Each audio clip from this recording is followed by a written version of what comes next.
Let's do this. The Cult of Hockey podcast by the faithful and for the faithful. I'm David Staples of the Edmonton Journal, and I'm here today with Bruce McCurdy. Welcome, Bruce. Hey, David. So it's the worst of times and the best of times on this road trip. Man, they go from like one of the probably worst night of the year to one of the best nights of the year. And it was a markedly better performance by the Edmonton Oilers. They really showed just tremendous amount more fight against the opposition and for each other in the game, and there was a lot of heartening things that happened. What a difference 22 hours makes, eh? Well, there was the adjustments that we talked about that last night when we left, saying there was a short turnaround time and it was a big test, and they passed it. You know, what was Hitchcock going to do in terms of adjustments? And he did a few things, right? He got Chris Russell back. And Bruce, I don't know. I've had it with the Chris Russell hate and haters. The guy can play some hockey, and he just helps the team. He settles the team down. He's a decent, I wouldn't say a good top four D-man, but he's a decent one. He's an average top four D-man in the NHL. And that is a really, really hard thing to find. I don't care what anyone says. Well, we've been looking for a really hard thing to find. We've been looking for a top four, and we've gone through about 8 guys this year, and none of them is close to as good as Chris Russell. Well, except for Caleb Jones. Well, okay, I'm thinking of the guys like the pros, like the veterans they brought in. Like they're not that easy to find. And pro is the key word. He just looked like the veteran pro that he is. Came back in the lineup and, just so calm and competitive at the same time. And he was, part of the turnaround. The fact that he was replacing Brandon Manning meant that there was a big step up in quality on the back end tonight. Yeah. Do people? I don't know. Maybe people don't hate Chris Russell anymore. Maybe I've just. Well, they're going to hate the contract of a defender. Maybe Brandon Manning will move into first place here because that one. Oh, that'd be a welcome relief in oil country, for some of us at least. And the other adjustment was, of course, putting McDavid with Cassian and Kyra, splitting up 3 centers. Although he had done that previously in a game just before that, I thought it worked really well. He went with Cam Talbot in net. So he seemed to make a lot of the right calls because certainly the McDavid line and having those tough guys with McDavid was not a bad idea at all against, of course, the typically nasty, dirty, cheating Anaheim Ducks. So, Bruce, this is the 2 good things, 2 bad things, and 2 numbers podcast. What was your good thing? My good thing was what I saw as a top defense pairing of Adam Larsson with Caleb Jones. And I thought both players had just first-rate games. Caleb Jones, man, oh man, that guy is really starting to, more than starting. He's continuing to impress on a nightly basis. And tonight he took it to another level. He played 19 minutes, so a little bit left. I guess he left the game for a few minutes in the third period, whether it was equipment issue or what it was. Anyway, he came back to finish the job. But he finished up with 2 assists, multi-point game. +2, and just moving the puck so well, moving the puck, on the puck, moving it. And there was a couple times where I thought, that puck is loose. I hope an Oiler wins a race to it. And by the time, Jones would not only win the race to it, but it would be on the stick and off and on the stick of some winger up the boards and going in the right direction. And he just doesn't waste any time moving it.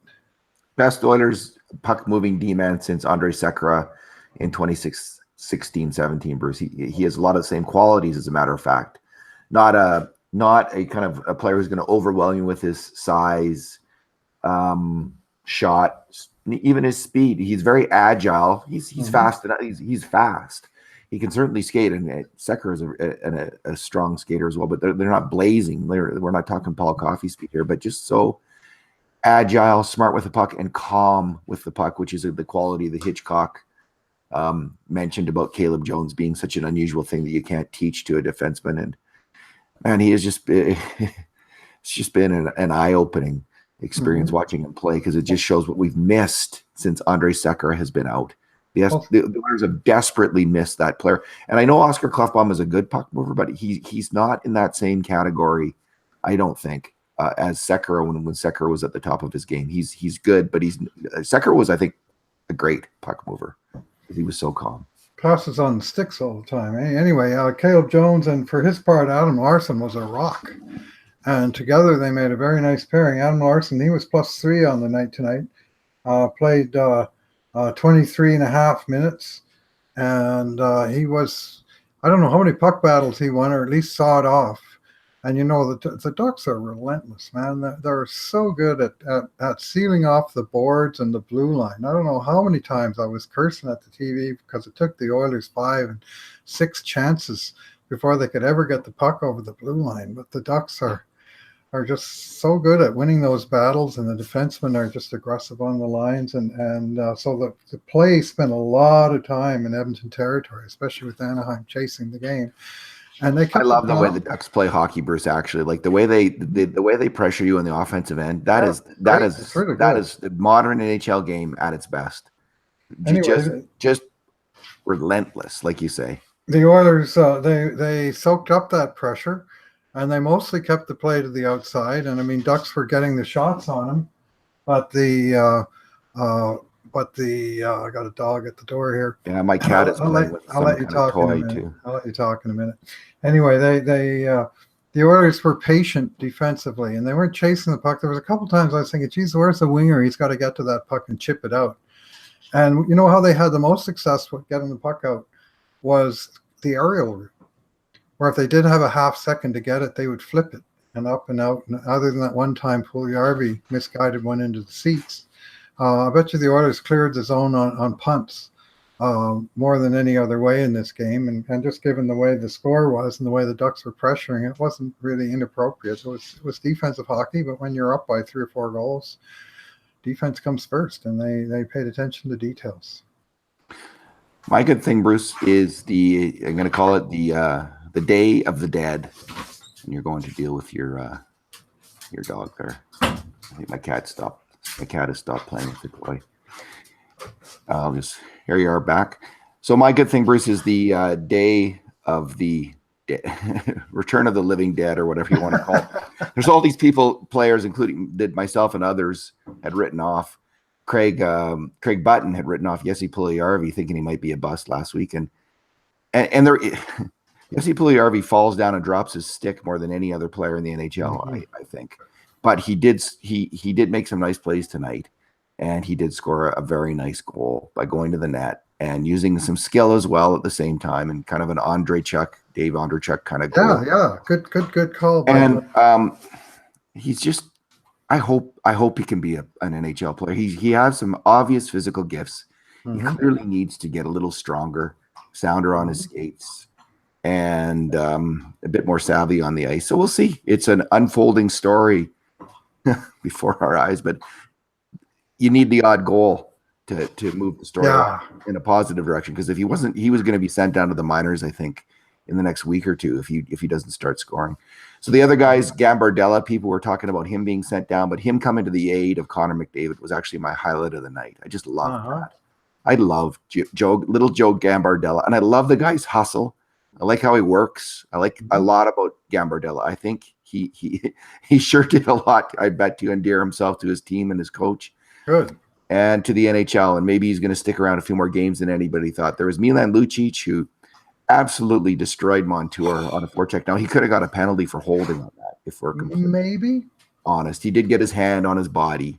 He did. But he what happened was when he went in, Buddy's stick came up and basically got him, and he just threw him off of him, right? No. It was before, Bruce, as they were approaching the puck. As they were skating towards the puck, that's when Lucic got his hand in there to get leverage on him. And then he kind of threw him and flattened him. I got a stick in the face in the process. But anyway, he flattened the guy and made a good calm play and pass with the puck. And he didn't get an assist on that goal because 3 other guys touched it. But boy, that goal was all because of his forecheck. As soon as it went in the net, I said to my wife, "That's Lucic's goal." Yeah, that was Milan Lucic. So good for him. And he needed that. He needs those kind of plays more regularly, far more regularly, obviously. And then there was a nice goal by Kyle Brodziak, who had a generally solid game, and he's not high on my list of favorite Oilers right now. Oh, I get that. So there was a number of good plays. Even Kevin Gravel, who had been struggling, seemed to play a little bit better. I like the choices that Hitchcock made on defense in terms of who was paired with who. Because I really think Larson needs to be paired with a puck mover to bring out the best in him. And Caleb Jones is that pairing. Man, the Oilers might get through this, Bruce. It might be some kind of miracle here that they get through this. They're just 2 points now behind the wild card spot with a game in hand. Bunch of teams there. And this might not be over. Like we were such a despairing moment last night, but I was saying it was over. Well, they were in the hunt. They were clearly still in the hunt. It was just a matter of can they compete because of, coming up with such a lame effort on the heels of a 1-game winning streak when they desperately need to put some wins together. But at least they bounced back and made it a 1-game losing streak rather than another 2 or 3 game slide, and did it in fairly convincing fashion, if you believe the scoreboard. Well, and grade A chances, I had it at 12-9 for the Oilers, so I know they got outshot. But in terms of grade A chances, the Oilers had more. Of course, the first goal was just McDavid picking away, and they got a little lucky there. But got a bounce, yeah. But it was good work on his part. He was flying tonight. And I was thinking, Bruce, it's such a shame. Like there's so much anger around the Oilers right now, and here we have the best player of the generation here in Edmonton, and we can't enjoy it. It seems like we can't just revel in it because the team is struggling so much. And I guess is the question are these Edmonton Oilers kind of the 1980s Pittsburgh Penguins who are going to take 6-7 years to become a decent team when they have Mario Lemieux, or are they more like other teams who took about 4 or 5 years? And it's still uncertain where this season's going to go. This season, it still hangs in the balance. It's an unfolding story. It's kind of really painful to watch this story as it unfolds, but maybe it's going to turn out okay here this year. Well, the roster's still a roster, David, but I mean, one positive development tonight was that McDavid and Draisaitl only scored half of the Oilers' goals, and that 2 other forwards actually contributed on the score sheet in Puljujarvi and Brodziak. And that's what you need. You need your big guy scoring, but you also need a little depth further down the lineup. And to get a shorty with 10 seconds to go in the first period, man, that's a killer goal. And that for an Anaheim team already on a 7-game losing streak, to give up that 3rd goal on that late power play in the first period had to be just a kick in the junk. Too bad, Anaheim. I just feel real bad for Anaheim. What's your bad thing? I got the refs tonight. I have a bit of a rep myself for getting hot-headed about the refs, and first of all, I'll freely admit to it. But sometimes it probably comes across as whining if your team loses and you got a bad call and it looks like it's a difference maker. That sets me off. But tonight the Oilers are winning comfortably, basically throughout, and they never got a stinking call. And McDavid. There was one play where he chipped the puck around Hampus Lindholm and tried to squeeze up the boards, and Lindholm took 2 steps to the side and squeezed McDavid out, and it's interference. It's in the rules. It is interference. They just got to call it. It's an obvious, easy call. Yeah. If McDavid does it, the refs I didn't see anything. And then, of course, that was nothing compared to Hampus Lindholm later cross-checking McDavid in the small of the back and sending him flying into the boards with an almighty crunching sound that I had my wife gasping, and I suspect me as well. And thankfully McDavid got up, and to his credit, he bounced up. If he'd have been Ryan Kessler, he would have been down on the ice for 17 minutes until they threw the other guy out of the game and so on. But how can they not? The ref was looking right at it, David. He was looking right down the boards. Lindholm cross-checked McDavid, sent him flying into the boards. It's a 2-minute penalty. You don't have to take huge overreaction. Call the friggin' penalty. Seriously. Yeah, of course, there's GIFs out there of this play and people losing their minds, and I don't blame them. It wasn't vicious. Just looking right at it. It was a penalty. Your arm, looking right at it. Ref, don't be such a dope. Not 5 in a game. It's not a suspension. I'm not saying any of that stuff. But Lindholm caught McDavid in a vulnerable position 3 feet from the boards. You know what it's like. You know why the minor hockey players wear stop signs on their backs? So that people don't cross-check them and send them flying into the boards like that. When they do in minor hockey, it's 2 and 10. And when they do it in IIHF, it's 2 and 10. When they do it in the NHL, it's 2. Or if it's McDavid, I guess it's nothing. Frustrating. Anyway, they gave us one consolation power play late when I guess the game was... Yeah, I was thinking of you, Bruce, when that happened. I was cursing when they called that one. I wanted the shutout at that point. Because they don't want the statistics to look too bad. They got to even it up. And And yeah, anyway, it's Gretzky got hurt on a play like that, didn't he? He was yes, never the same after that. Gary Suter got Gary him in the Suter put him in the 91 boards of the Canada Cup. Yeah. And that's the kind of play that just it can be just career altering, and it should have been a penalty. How could that not be a penalty? Friggin' penalty. Yeah, you're looking right at it. There's two players, the puck's right there. There's only one thing to be looking at, Mr. Referee. How you missed that, or how you saw it and decided it wasn't a foul, either one is just inexplicable. Okay. Enough said. My bad thing. I can't remember what I said my bad thing was going to be. Do you remember what I said? I think you were going to pick on Toby Reeder, weren't you? Oh, that's right. I don't know. There was one play where he went offside. It's starting to grind me when these players like go offside like that. He and Draisaitl were rushing up the ice, and Reeder just charges in ahead. Like, why do you do that? And he was just ineffective all night. There was another play where his stick position was in the wrong place to stop a cross seam pass on a really good Ducks scoring chance. He just got on the wrong side of the defender. His stick placement was wrong, and he didn't get anything. Like I even though he's had a really tough luck year and he hasn't scored, I've kind of liked him. And maybe I don't know, I don't know if I've liked him so much since he came back from an injury, honestly. I don't know, if he's fully healthy. He doesn't seem to be playing that well. He doesn't seem to be really coming close to scoring. And in terms of the problems on the wing, that he's definitely part of that problem of someone who doesn't even look like he's gonna score, and certainly never did that game. So Toby Reeder was my bad thing. He's got to crank it up, and having bashed all these other guys last night and they cranked it up, maybe they respond to the collective bashing that we all give them. Although that's probably wishful thinking on my part. But Toby Reeder, step up, man. Yeah, he is. He's okay at that. He's good. I don't dislike him overall as a player. I just didn't like his game, and I don't like where he's trending right now, Bruce, because I don't see him getting better and more effective and more dangerous. I see him actually getting a little bit worse. So, well, where he's trending now is 0 points in his last 17 games. Well, I guess that says it all. Right? Worse than that. Yeah, I'm not impressed with him. He's lost all of his offensive confidence. He's still. I think he's okay without the puck for the most part, and in transition and stuff. But around the net, he's just developed this almost stage fright. I mean, last night was the halfway point of the season, right? 42 games. Now he missed a bunch of them, but he's played 29 games. No goals. Too bad Yamamoto's not healthy. He'd be in the lineup, I think, maybe ahead of Reeder. That's someone they could play with Draisaitl right now and see how that would work out. But he's on the injured reserve. Okay, Bruce, my number is 6. So I think Zach Cassian's been on McDavid's line, what now, 3 games. 3 games. He, in the LA game, no one did anything, and he was part of that. But he was 6 is the number of major contributions to grade A scoring chances that Zach Cassian made tonight, which is just an unreal, outstanding number for a player like Zach Cassian at even strength.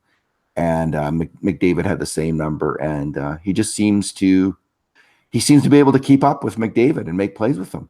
So they were really buzzing the net front there a couple times. Yeah, good for you, Zach Cassian. Way to go, man. That's what you can do well. So do it. Yeah, he's kind of Bookburger-esque right now, and kind of flying around the ice and making plays, and hustling. But that's the way Cassian has to play, with that kind of Bookburger hustle. That's what Bookburger was known for, and so yeah. I liked it, and I suspect he's going to stay there a little bit longer. Obviously, the Oilers' line combinations are going to go all over the place all year long. They're not going to remain steady. But it's a look that a lot of people wanted to see. They're seeing it, and in 2 out of 3 games, it's been really, really good. Nice option to have, and he had 5 shots tonight, which is 5 more than he has a lot of nights. And a lot of games he just has no shots at all. And obviously playing with McDavid's a big part of it. But the two of them were buzzing in around the blue paint.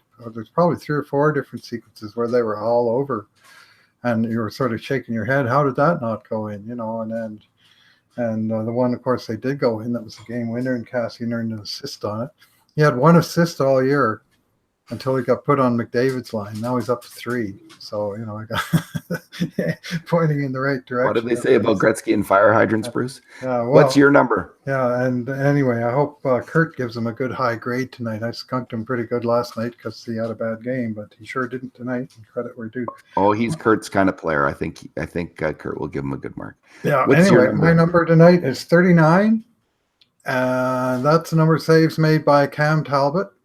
And I think we haven't really mentioned him in all this, but he was a big part of the win tonight, obviously, with a 39 save shutout. And he was particularly huge in the opening 3 to 5 minutes of the first period when the Oilers came out a little bit sluggish again. It looked partly like last night. And if even one goal had gone in at that point, seeds of doubt. And Talbot was just on top of his game right from the get-go, confident, in position, kicking pucks out, seeing pucks through crowds. And I think he got a little bit of puck luck, where the shots he was in the right place and the shots hit him, but they weren't finding holes and going into the net like they've been doing so much lately. They were hitting them and stopping right there without many rebounds either. So, well, when you go to California, Bruce, and this is the way it's been for a decade, you know what's going to happen? They are going to take endless point shots with throwing everybody at the net and hoping something bounces and goes in. And against the Oilers, it almost always does. That's their style of play. Again and again and again, they work it back to the point for the shot, throw everybody at the net, and hope it hits somebody and it goes in. And it always does, right? That's how they got their time goal with the goalie out last time. Remember, Koskinen nearly shut him out in Hitchcock's second game. And they got that tying goal from the point where the guy's shot hit the crowd in front and bounced right into the goal scorer's stick with a gaping net. And the Oilers never do that. Like, how many times do the Oilers get that? Or not never, but so rare. That is not Oilers hockey. They don't do that. Dreisaitl's goal tonight was a bit like that. And it was kind of on the rush, though. I mean, it was a rush play. It wasn't a zone. Did they get any zone? Listen, I just don't see the Oilers scoring a ton of goals that way. Like, I see those California teams and LA included always scoring like that. And it's certainly their strategy is, if nothing else is going on, just do that. And it's not a bad strategy because I don't know. Today's NHL is just it's this weird league of bounces and goaltending more than it's ever been. I think it just seems like who gets like McDavid got that nice bounce on his goal, a little bit of luck there, and Puljujärvi it bounces off his body and hits his, and then he kind of finds a little hole through the pads. Like, these are little things that might not have been goals, and then the game's completely different. That was a nice play by JP, and your reference to Dave Andreychuk earlier was perfect because that's exactly what it looked like.